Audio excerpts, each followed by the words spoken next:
Reruntuhan bangunan tinggi bertebaran, pemandangan Tel Aviv, jantung Israel, tampak seperti kota hantu. Bangunan ikonik yang modern kini porak-poranda, hancur jauh melebihi apa yang pernah terlihat sebelumnya. Selama 12 hari penuh, gelombang ledakan melanda pusat metropolis ini. Gedung-gedung berjatuhan, jalanan luka dan kehidupan harian runtuh seketika oleh serangan presisi yang secara dramatis mengubah wajah kota. Sarana publik lumpuh, cahaya sirene menyala tanpa henti. Dan bayangan kota yang dulu padat kini kosong dan sunyi. Dalam pusaran perang cepat yang membara selama hampir 2 pekan, dunia menyaksikan rentetan serangan udara, rudal dan drone yang tak henti membelah langit Timur Tengah. Namun di tengah laut pertempuran yang tak menentu, satu nama mencuat dan mengubah peta konflik secara dramatis. Fatah. Rudal balistik hypersonic buatan Iran ini menjadi senjata yang menyulut babak baru dalam sejarah konflik Iran-Israel.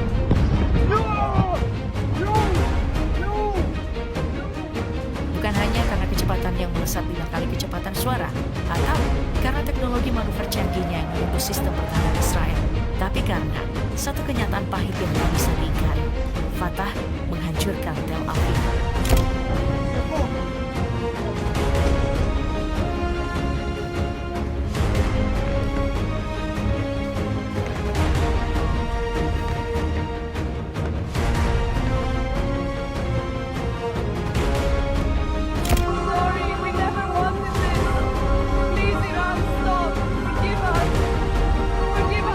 Yang selama ini menjadi jantung ekonomi, pusat diplomasi dan simbol kekuatan Israel, kini porak-poranda.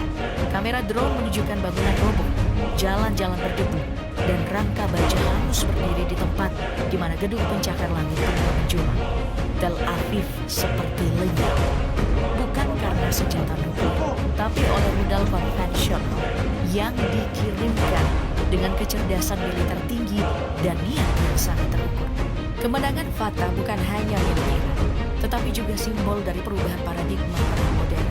Saat Iron Dome gagal sepenuhnya dan sistem Aero tak mampu membaca lintasan manuvernya, Fatah menunjukkan bahwa kecepatan, ketepatan, dan teknologi mutakhir bisa lebih mematikan dari sekadar jumlah bom.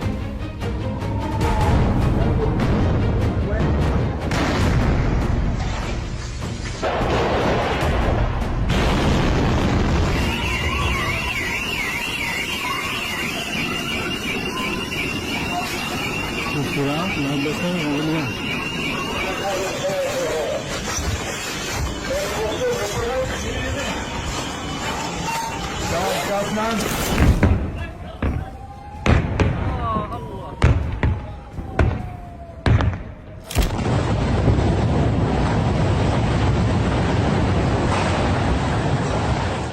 Fatah adalah rudal balistik jarak menengah yang dikembangkan oleh Korps Garda Revolusi Islam Iran.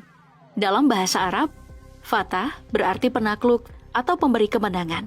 Sebuah nama yang tidak hanya menggambarkan daya hancurnya, tapi juga ambisi geopolitik di baliknya.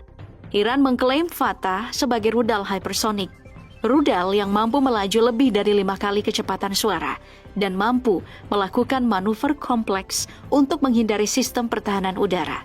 Klaim ini jika benar, menempatkan Iran di antara sedikit negara di dunia yang punya kemampuan tersebut, sejajar dengan Rusia, China, dan Amerika.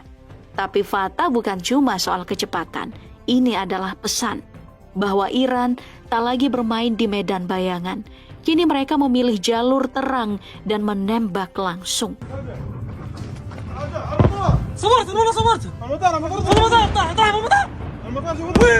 Meski Iran tak pernah secara resmi mengumumkan penggunaan Fatah dalam perang, bukti di lapangan mulai berbicara. Pada April dan Oktober 2024, 2 serangan besar Iran ke wilayah Israel mengejutkan banyak analis militer. Di antara puing-puing ledakan ditemukan fragmen struktur nozzle dan sistem kendali yang identik dengan karakteristik rudal hypersonic Fatah. Fragmen ini menunjukkan penggunaan bahan komposit suhu tinggi dan nozzle bergerak. Teknologi yang sebelumnya hanya diumumkan sebagai bagian dari proyek Fatah. Fabian Hinz, peneliti untuk analisis pertahanan dan militer di Institut Internasional untuk Saudi Strategis, mengesampingkan Fatah dari kategori rudal hypersonic. dan hanya memasukkannya sebagai rudal balistik jarak menengah. Tapi, pola kerusakan dan kecepatan hantaman memperkuat analisis. Rudal ini melaju jauh lebih cepat dari rudal konvensional Iran sebelumnya. Bahkan, beberapa sistem radar Israel disebut gagal mendeteksi kedatangannya secara tepat waktu. Iran tidak pernah mengonfirmasi keterlibatan Fatah secara langsung. Namun, pernyataan resmi mereka menyebut bahwa teknologi terbaru telah diuji dalam kondisi nyata dan berhasil. Kini, para analis percaya, Fatah bukan lagi janji masa depan. Ia telah aktif dan kemunculannya menandai babak baru.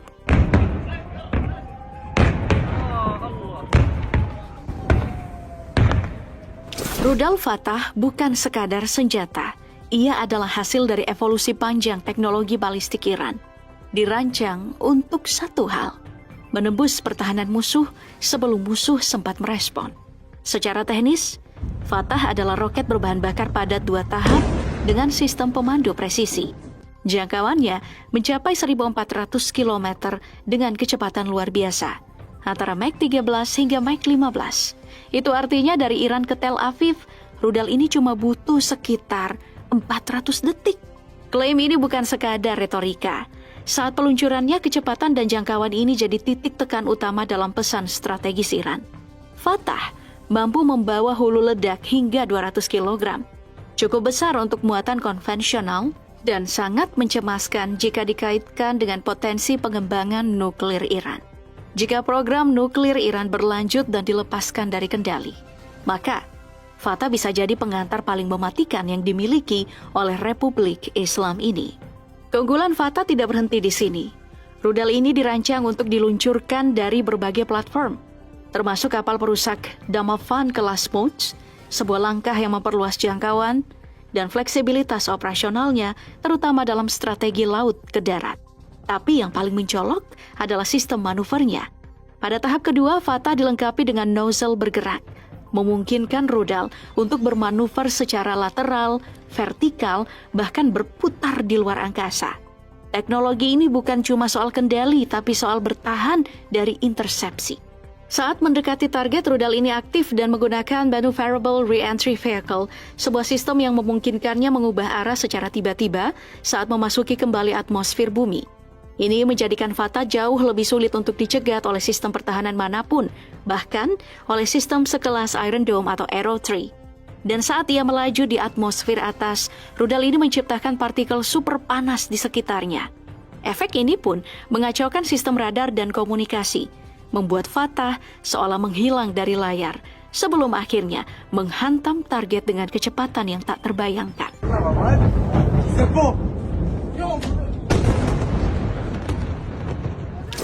Ketika Fatah menghantam jantung pertahanan Israel, dunia terdiam.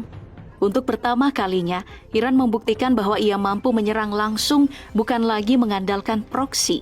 Dan yang lebih mengkhawatirkan, rudal ini menembus sistem pertahanan tercanggih di dunia.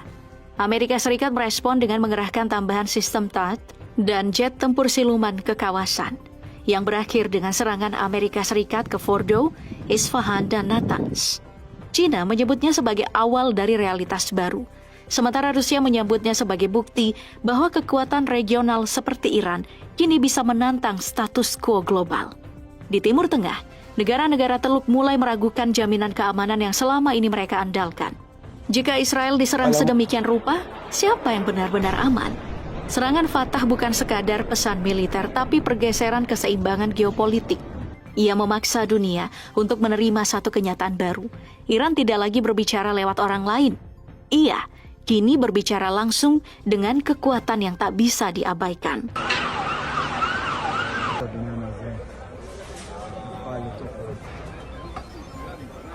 Dalam beberapa hari setelah gelombang serangan mematikan mengguncang wilayah Israel, Korps Garda Revolusi Islam akhirnya buka suara.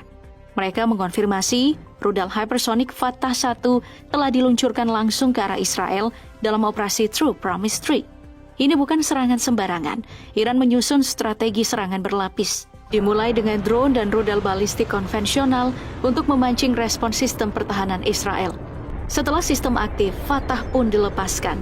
Dengan kecepatan Mach 13-15 dan kemampuan manuver di luar atmosfer, Rudal ini menembus pertahanan berlapis seperti Iron Dome, David Sling hingga Arrow 3 tanpa sempat dicegat. Salah satu target utamanya Haifa. Di kota pelabuhan itu, pembangkit listrik utama dihantam langsung dan melumpuhkan pasokan energi di wilayah utara. Tapi efek paling simbolik terjadi di sekitar Tel Aviv saat Fatah menyerang kompleks Kiria, nyaris mengenai pusat komando militer yang dikenal sebagai Pentagonnya Israel. Lebih dari sekadar kerusakan fisik, serangan ini menunjukkan satu hal. Iran kini tidak sekadar merespon, tapi aktif menyerang inti sistem pertahanan musuh. Tujuannya jelas, bukan sekadar menimbulkan kehancuran, tapi melucuti senjata Israel, bahkan sebelum konflik skala penuh dimulai. Fatah telah membuktikan bahwa medan perang modern, kecepatan dan presisi bisa lebih menentukan dibanding jumlah dan volume serangan.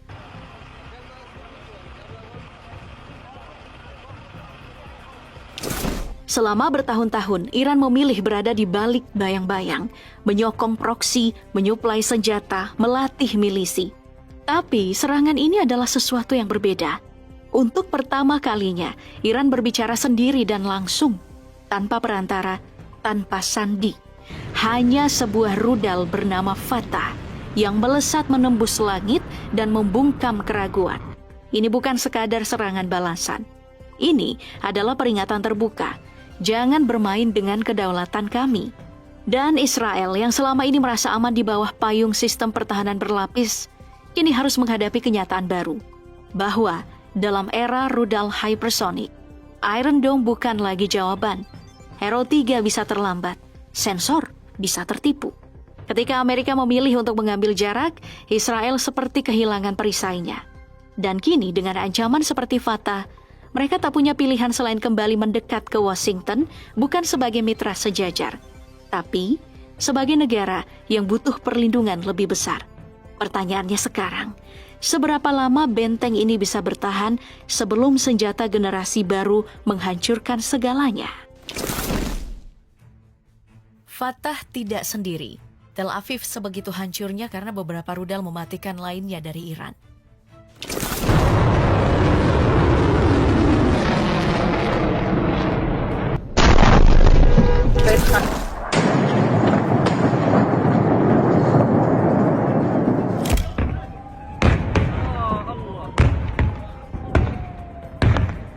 Rudal balistik Hebar Shekan digunakan dalam perang. Rudal ini bukan sembarang senjata. Ia membawa hulu ledak ganda, mampu bermanuver di fase terminal, dan dirancang untuk menembus sistem pertahanan seperti Iron Dome. Targetnya sangat terukur dan sangat simbolis jelas menurut juru bicara operasi True Promise 3. Bandara Ben Gurion, nadi utama keluar masuk Israel, pusat penelitian biologi Israel, yang disebut-sebut tempat pengembangan senjata non-konvensional, pangkalan militer dan pusat kendali di Tel Aviv dan Haifa. Dan untuk kesekian kalinya Haifa terbakar, lalu hening, diikuti reruntuhan bangunan, asap dan kepanikan. Tapi Iran belum selesai. Beberapa jam kemudian, gelombang ke-21 menghantam wilayah utara, tengah dan selatan Israel. Kali ini, drone kamikaze dan rudal balistik ikut diluncurkan serentak. Salah satu serangan menghantam pembangkit listrik di Ashkelon, menyebabkan gangguan listrik besar-besaran di sepanjang pesisir barat. Bagi Iran, ini bukan sekadar pembalasan, ini adalah deklarasi. Kami tahu di mana kamu tinggal, dan kami bisa membuat gelap, lumpuh, dan panik, kapan saja kami mau. Perang pun berubah wajah. Perang tak lagi soal siapa punya senjata lebih canggih, tapi siapa yang bisa menghancurkan keseharian. Air listrik, bandara, bahkan rasa aman. Israel mulai merasakan ini bukan sekadar perang rudal, ini perang eksistensi.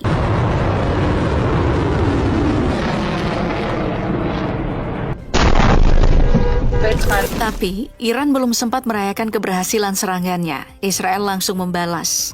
Dari jarak 2.000 km. Targetnya kompleks produksi mesin rudal IRGC di Shahrot.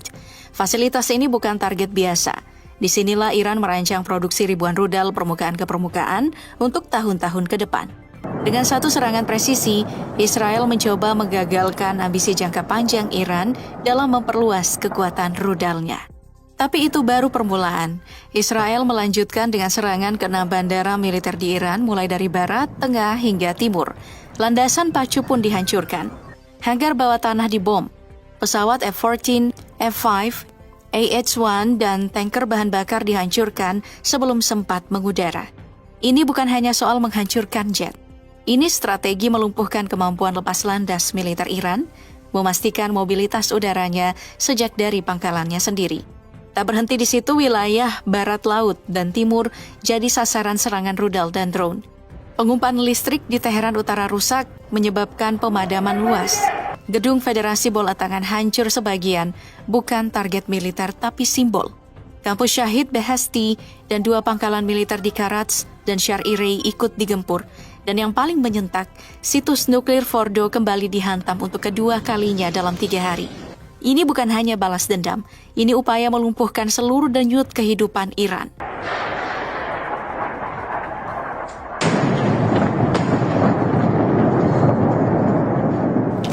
Serangan langsung Amerika ke 3 situs nuklir Iran mengguncang bukan hanya Teheran, tapi juga Moskow, Beijing, dan Pyongyang. Rusia bereaksi cepat. Putin menyebut serangan ini mendorong dunia ke garis yang sangat berbahaya dan menyerukan gencatan senjata segera tanpa syarat. China mengecam serangan sebagai ancaman terhadap stabilitas global dan memperingatkan dampak serius bagi rantai pasok energi dunia. Tapi reaksi yang paling keras datang dari Korea Utara. Pyongyang menyebut serangan ini sebagai tindakan yang mengerikan. Bahkan, Korea Utara mengawasi dengan ketat eskalasi yang terjadi di kawasan Timur Tengah. Ketiganya kini secara terbuka menyatakan bahwa Amerika telah melangkah terlalu jauh mengubah konflik regional menjadi medan gesekan antar blok global. Dan saat Barat mengirim rudal, Timur menggerakkan aliansinya. Panggung dunia pun bersiap menghadapi babak berikutnya yang lebih gelap dan lebih berbahaya.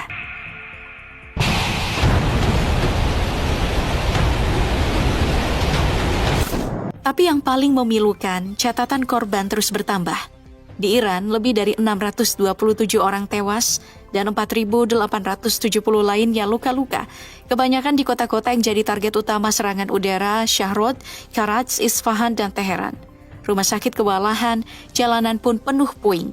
Sementara di Israel tercatat 29 kematian dan lebih dari 3.200 luka-luka. Meskipun infrastruktur bertahan lebih baik, trauma kepanikan melanda seluruh negeri. Tapi yang paling tragis bukan jumlah korban, tapi bagaimana warga diposisikan sebagai alat. Di Israel, pemerintah melarang penerbangan sipil keluar masuk negeri, memaksa rakyat bertahan di zona perang. Beberapa laporan menyebut sekolah dan rumah ibadah dibiarkan terbuka untuk menyerap serangan rudal, menjadi tameng hidup demi menjaga fasilitas militer. Di Iran, ribuan orang meninggalkan kota besar, menyebar ke desa-desa dan pegunungan. Eksodus sunyi ini bukan evakuasi, ini adalah pelarian. Karena tak ada perlindungan dan tak ada jaminan hidup. Di balik semua itu, pertanyaan makin nyaring. Berapa banyak nyawa yang harus dikorbankan demi ego negara?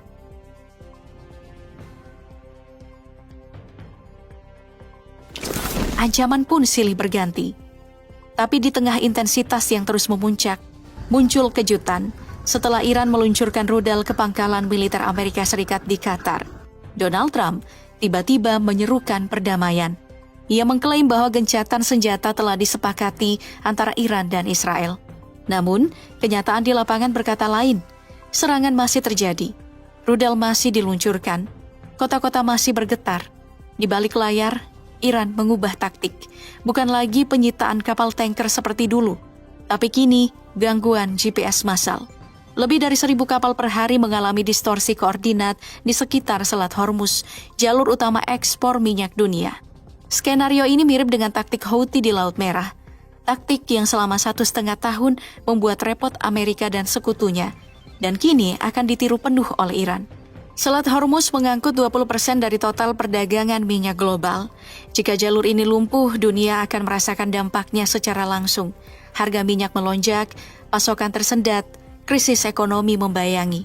Namun yang paling mengkhawatirkan, Iran resmi menangguhkan kerjasama dengan IAEA. Ini artinya tidak ada lagi inspeksi, laporan, atau pengawasan atas program nuklir Iran. Dunia kini buta. Apakah Iran sedang membangun bom nuklir? Berapa jauh progresnya? Di mana lokasi pengayaan terbarunya? Tanpa pengawasan IAEA, Iran bisa melaju dengan senyap. Dan jika itu terjadi, maka gencatan senjata ini bukan langkah menuju damai, tapi hanya jeda menuju rencana yang lebih besar.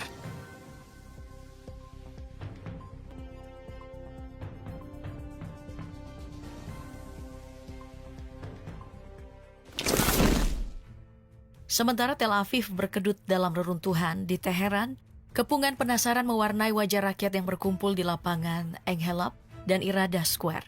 Prosesi pemakaman kenegaraan digelar untuk 60 pahlawan nasional, ilmuwan nuklir dan komandan militer yang gugur dalam pertempuran. Ribuan warga memadati jalan, membawa potret para martir, membentuk barisan kesedihan dan kebanggaan sekaligus. Dari situ, sebuah bangsa mengokohkan kesatuan di tengah luka perang. Di forum Organisasi Kerjasama Shanghai, pejabat Iran menyampaikan terima kasih kepada China atas dukungan diplomatiknya selama konflik. Pernyataan ini bukan sekadar simbol, melainkan sinyal kuat bahwa Teheran kini bergerak ke panggung global dengan jaringan baru, menggandeng kekuatan non-barat untuk memperkuat posisi di dunia pasca konflik. Di sisi lain, suara Israel terdengar. Operasi Rising Lion, kata mereka, telah berhasil menghancurkan ancaman rudal dan nuklir Iran. Sementara itu, Teheran menyebutnya preseden kekalahan. Garda Revolusi bahkan menegaskan bahwa serangan balasannya adalah pelajaran bersejarah yang menandai keberanian negara. Presiden Iran Masoud Pezeshkian menyebutnya sebagai kemenangan moral dan diplomatik, esensi dari keberanian rakyat yang menolak intimidasi. Dialog nuklir diuji kembali dengan Amerika Serikat. Namun, Teheran juga menegaskan hak damai atas program nuklirnya tetap menjadi prioritas. Semua ini terekam di balik jeda senjata yang rapuh, namun berpotensi membuka era baru.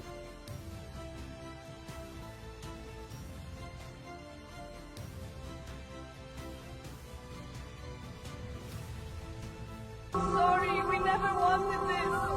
Please, Iran, stop. Forgive us. Forgive our leader.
نقعد فيها كيلو زي ما تقول.